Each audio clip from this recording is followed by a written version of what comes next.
mais Baye. tey am naa idée. waaw. tey Diallo dañ ko war a dóor. looy teg nii yow. waaye Diallo temps yi Baye bi rëgam bi mooy loolu de. ah yow loolu nga gis yow. pourtant loolu temps la de. wax nga dëgg de. waaye xam na laay def damay def fii ataaya bi nga yóbbu ko comprendre nga jox ko su ko naanee day nelaw ñu ñëw dóor la nekk si boutique bi. waaw loolu tamit temps la de. am na lu ma yoroon xaaral ma def ko si. voilà yaa ngi doog a ñëw nag. loolu laay def yaa ngi doog a ñëw.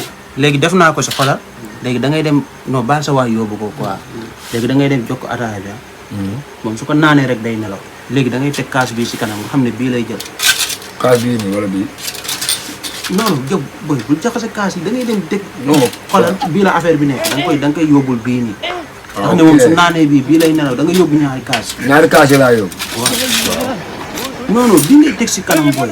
ba ma teg ko nii rek yëpp ay Baye mbaa doo leen jaxase kaas yi. non non xolal bii ngay teg si kanam booy bu teg bii si kanam. ni ma koy tegee nii baax na. xam na xamee naa kaas yi.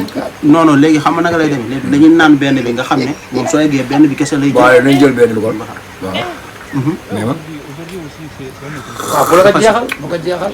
ama mel yow. kon sax léegi am yóbbul benn bi. benn am na yóbbu ko. waaw nga xam ne boobu rek lay naan quoi. waaw.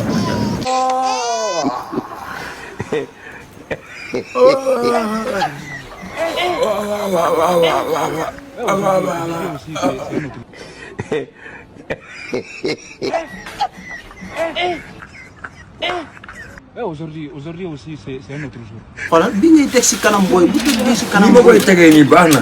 waaye xam na xamee naa kaas. 13h.